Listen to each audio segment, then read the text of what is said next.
इमरान खान पर military court में मुकदमा चलेगा, वजीर दाखिला का दो टोक ऐलान। निजी टीवी को इंटरव्यू में राना सनाउल्लाह का कहना था कि 9 मई को मंसूबाबंदी करके फौजी तंसीबात को निशाना बनाया गया। मेरी समझ के मुताबिक ये बिल्कुल मिलिट्री कोर्ट का केस बनता है। वजीर दाखिला राना सनाउल्लाह ने सानिया 9 मई का इल्जाम इमरान खान पर आयद कर दिया। कहा इमरान खान ही सारे जलाओ घेराव के मास्टरमाइंड हैं। वो गिरफ्तारी से पहले सब कुछ तय करके गए थे। ये तौजी बनती ही नहीं कि इमरान खान तो जेल में थे। राना सनाउल्लाह ने दावा किया कि सबूत मौजूद हैं कि सानिया 9 मई के मंसूबा साज इमरान खान हैं।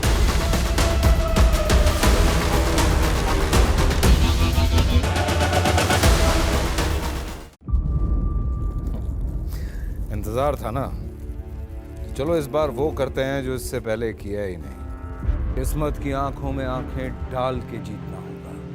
सब में है शेर जैसी राह, जर्रा जर्रा भी हर कंटेस्टेंट को लगेगा पहाड़। लड़खड़ाना नहीं है, खोल दो अपने पंख अगर आसमान छूना है। अबे लग रहा है ये सब पहले भी कहीं सुना है। एंटरटेनमेंट की गारंटी जनाब, क्योंकि यहाँ खेलोगे कूदोगे तो बनोगे नवाब। खुश रहो पाकिस्तान। खुश रहो पाकिस्तान, बुध और जुमेरात शाम 7 बजे सिर्फ बोल एंटरटेनमेंट पर।